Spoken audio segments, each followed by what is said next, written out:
We have partnered with Alpha Pro Partners. We have partnered with Xero to enable businesses in Saudi Arabia to get compliant with the ZATCA's regulation, phase 1 and phase 2, in the simplest of the manners.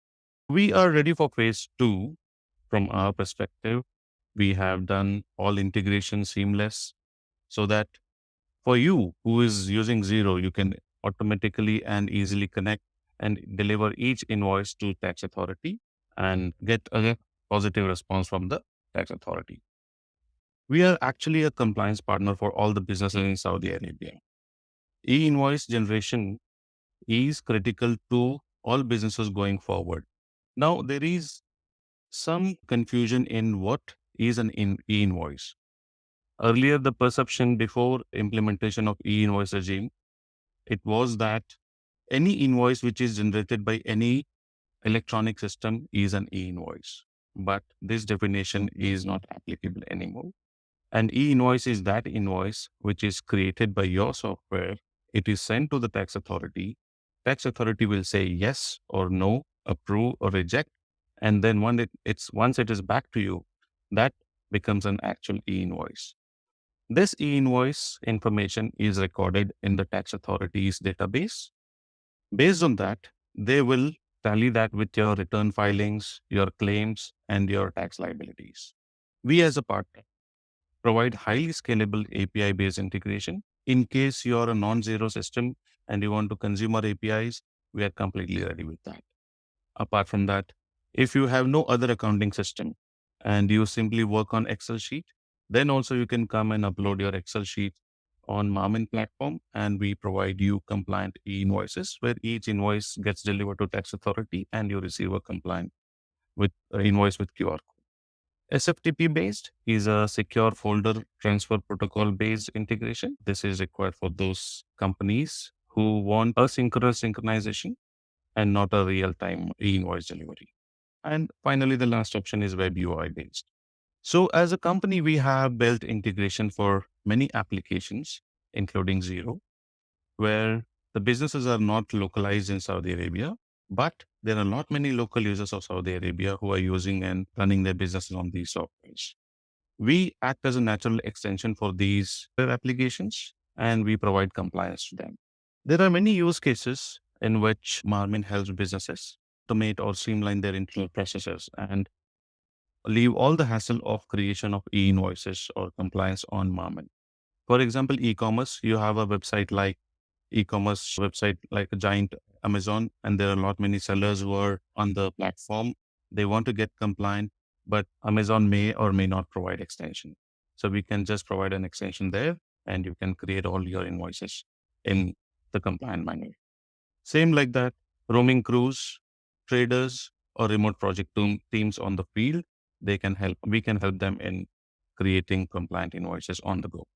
By this time, Saudi tax authorities are emphasized enough in differentiating what is a tax invoice and what is a simplified tax invoice.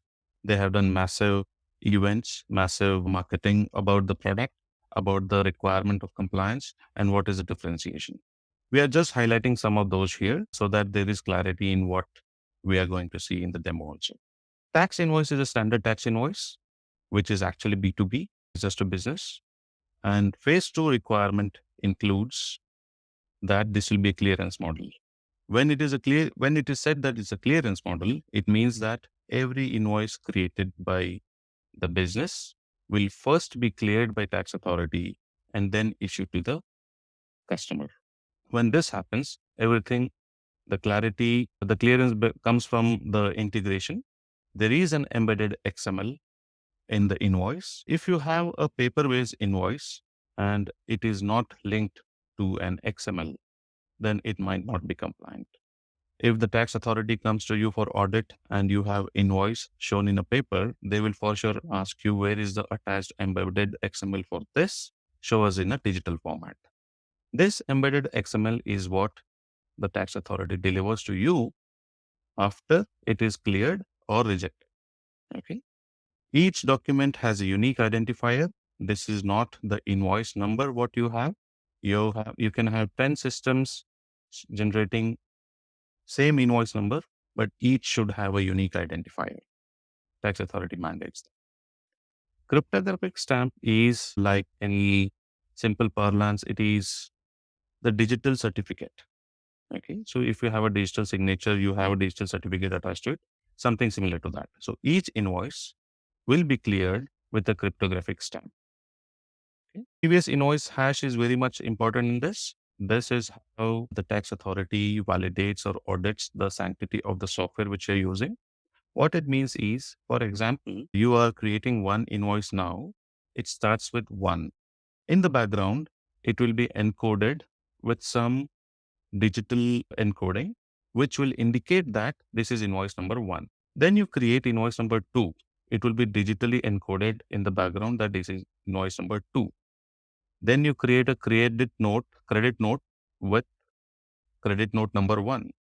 And this will be internally encoded as document number 3. This sequence keeps on going as and when you keep generating invoices or credit notes. Your software is not compliant and your software is likely to miss these background generated numbers. Then you automatically become non-compliant. This all is taken care by our software so that you remain completely compliant and unworried about these things. Phase one invoices had only 5 components in their QR code, but phase 2 invoices will have 9 components in their QR code.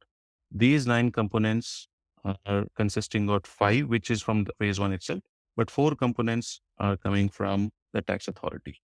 Once there is successful integration, for sure, the delivery mechanism of these 4 components will be visible on your invoices QR. Right. So this is the clearance model we just now spoke about. In simplified manner, the image on the left actually shows you that how this will work. There are 1, 2, 3, 4 steps, but in the background, what is required is what we are doing.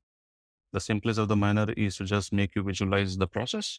On the right side is the complete detailed process on how we have implemented and how tax authorities acting the document delivery from the software perspective. Other part of this e-invoicing project is simplified tax invoices. This is for your business to customer invoices. Okay. This is, for example, you go to shop, there is a point of sale and there is an invoice issued. This issued invoice is a B2C invoice. There is no further transfer of tax liability beyond this point. So that is the reason this is called B2C, and this ends the VAT liability cycle. Okay. This is coming from reporting model. What does this mean is when one invoice is being issued, the customer in front of the counter is not going to wait for a long time for the tax authority to clear the invoice. Customer is not going to wait for each transmission to be successful and then receive an invoice. So in this case, tax authority says that, okay, you first issue the invoice and then send it to me. Okay. This is the process under B2C invoices. So there is a customer at the counter. As a seller, you first issue the invoice and then you send the same XML encoded mechanism, encoded transmission to tax authority saying that yesterday I did this sale. So there is a 24-hour window to report these transactions and remaining components all remain same as in the B2B scenario. Okay. This is a reporting model. On the left side, you have the simplest of the diagram. You generate invoice, issue to your customer, and then the report to the tax authority. On the right side of this slide, you will see the detailed process of how this whole B2C invoice creation, generation, and reporting to tax authority will. This e-invoicing regime will also impact your tax return filing for the period, the past period, or if you're quarterly or if you're monthly filing schedule, it will impact that also. You cannot report once you're onboarded to tax authorities phase 2, you will be only considering those invoices which have been reported or cleared by tax authority. Any invoice outside of this will not be considered for your return filing. So this has to be understood by all businesses. Okay. Yes. So we are here showing you a kind of technical detail. Everyone knows what is a PDF. Okay. So in case, what is a PDF A3? I'm trying to explain here. A PDF with an embedded XML. This XML, which is received by tax authority, is actually a PDF A3 format. If you print a PDF A3 format, you will not get any signature or any validation of XML on that PDF. So usually after e-invoicing regime is under massive adoption, invoices will be exchanged over email. We have many customers who are insisting that we want only one page invoice. And we tell them that the data is so much that it doesn't matter whether it's 1 page or 10 page, because everything will be transmitted digitally going forward. Okay. So there is a change in mindset, there is change in adoption, there has to be a change in behavior also of the users. So each PDF A3 document will have the main PDF and an embedded XML, which will be visible on the left side attachment if you open it in Adobe Acrobat. Okay. So this is about the XML and PDF A3. Yes. So here we are highlighting that Marmin as a company has successfully onboarded many companies on phase 2. And we are going to give a glimpse of it here. This is how the once you have successfully onboarded on tax authorities portal, the session looks like. Here, once you onboard a device, you will see at the bottom what device has been onboarded. And every invoice created after this step of onboarding will be recorded in this way. So tax authority will be reporting to you that how many B2C invoices are successfully reported, how many B2C invoices, B2B and B2C invoices are successfully reported, like this. Okay. Those which are green and those which are yellow, you can consider for your return filing. Those which are red actually says that these were rejected by tax authority. You cannot consider them for tax filing. So I will try to just one second. Yeah. This is a wrap on this presentation, but I want to show you my screen on how the tax authorities portal looks like. Each VAT number, each company having a VAT number will have a portal like this. Okay. You will onboard your solution. Once you onboard your solution, your onboarded solution will look like this, as in the list. Okay. Once you have onboarded your solution and you're successfully transmitting invoices, you will see all your invoices in this transaction. So this is our test system, what we are showing you. We are showing you how many of B2C and B2B we have successfully or unsuccessfully reported to tax authority.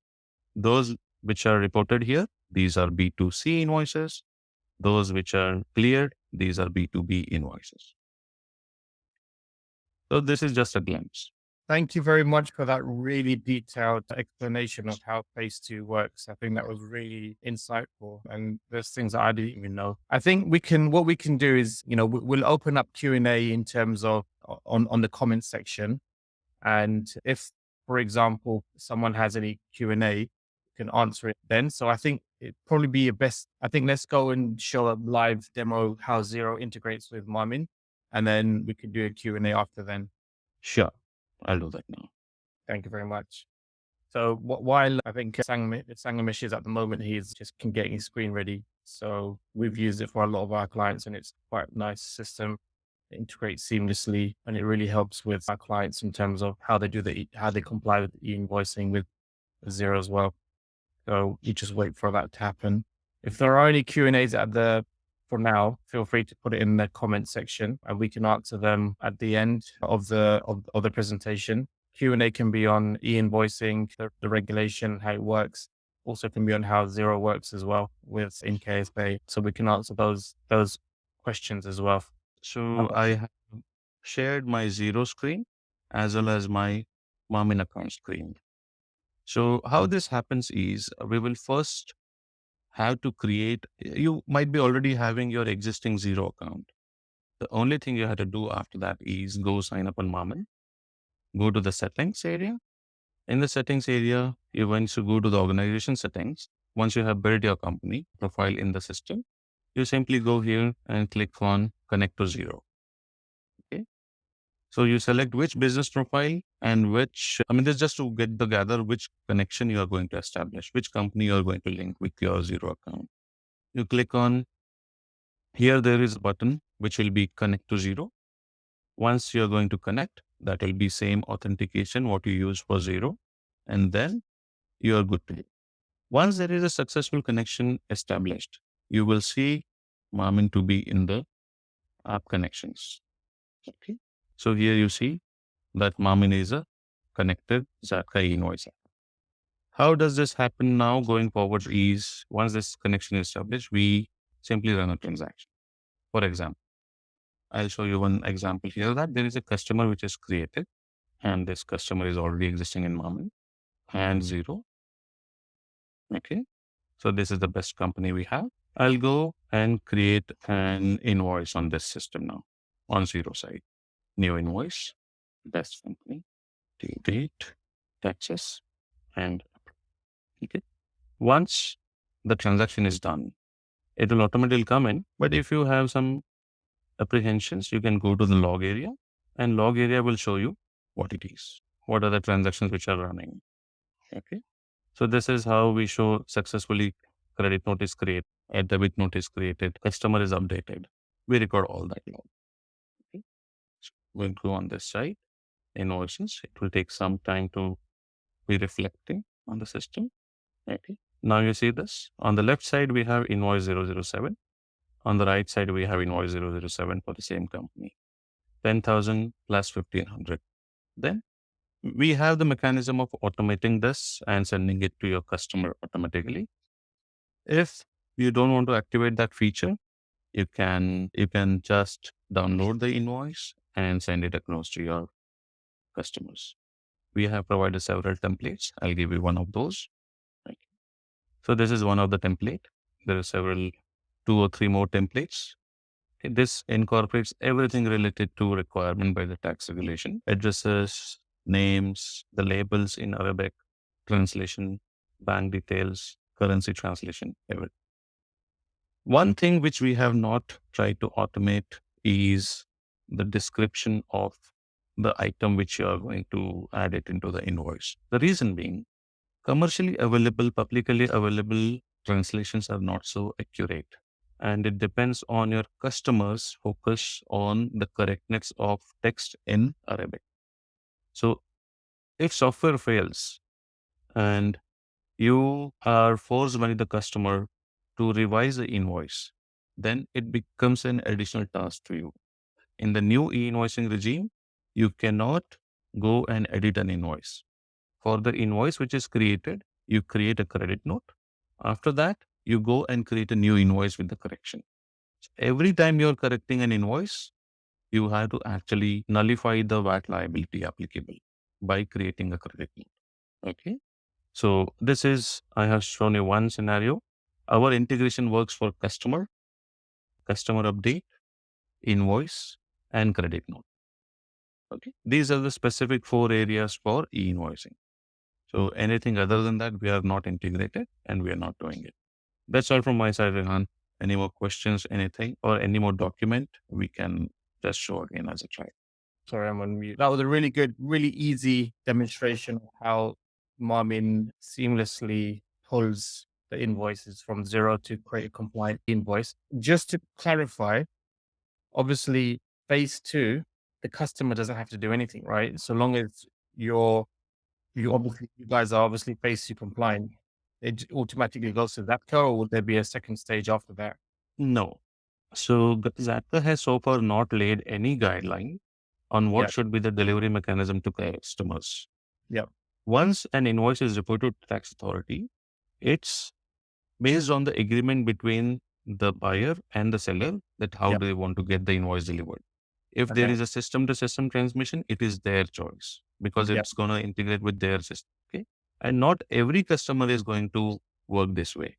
Yeah. And it becomes too much of cumbersome to the seller himself that, okay, one customer wants integration, another customer wants email, the third customer says, you just hand it over to me in my office. Yep. That variation is not much there. So that's why I think there is no guideline there.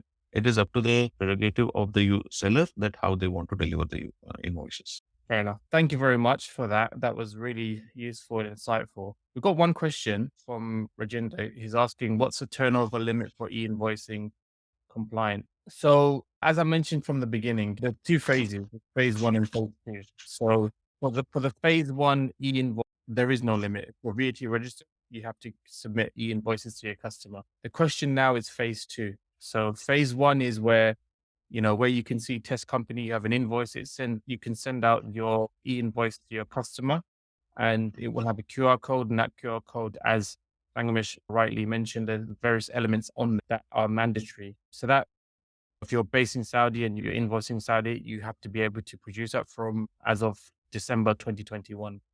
Now, when it comes to phase two, where it's phase two will govern more on the connection between your system and ZATCA.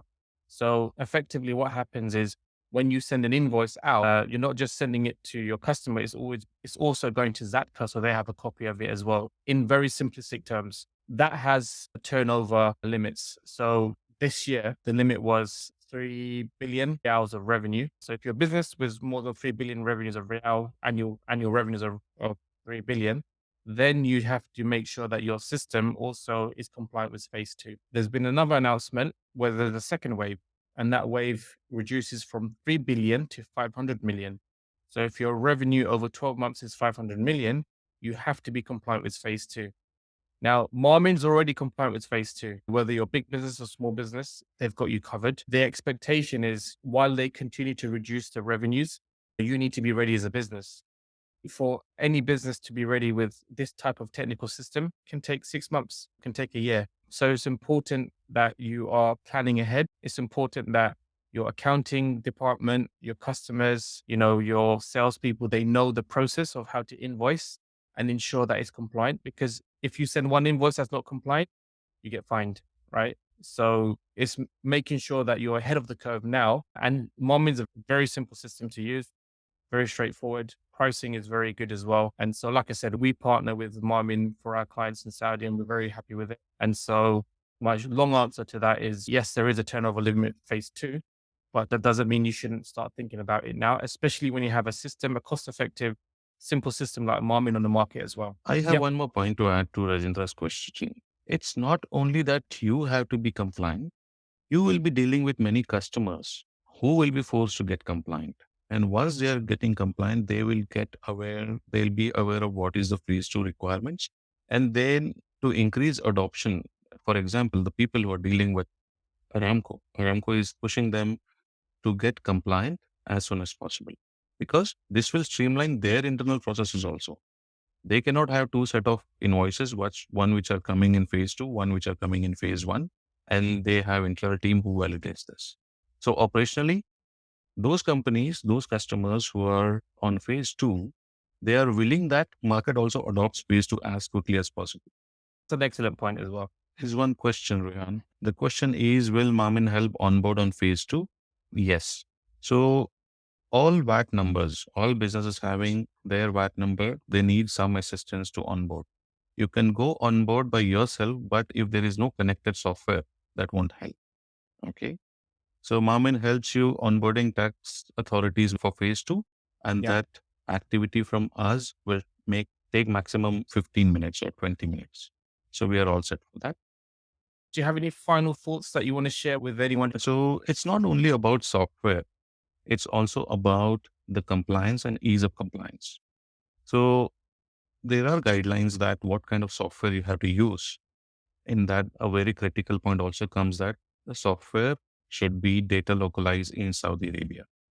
And Marmin works that. We are localized in Saudi Arabia, the data centers in Saudi Arabia. We are following regulations as per that.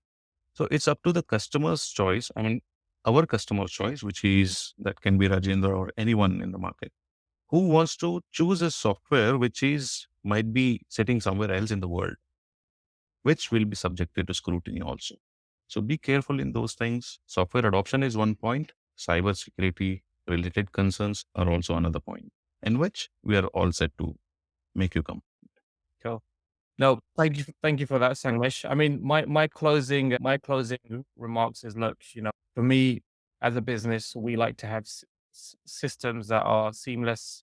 We like to have systems which are for our clients to make their life to ensure that they can focus on their business as opposed to focusing on all the different regulations out there. And we believe that Marmin fits in that philosophy.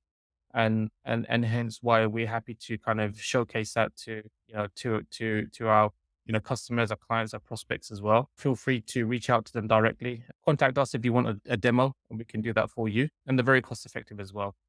So I leave it at that. Thank you very much for taking your time out to view this webinar. We're going to have we'll have quite a number of webinar topics coming up over the next few months. So we hope you can join us for that.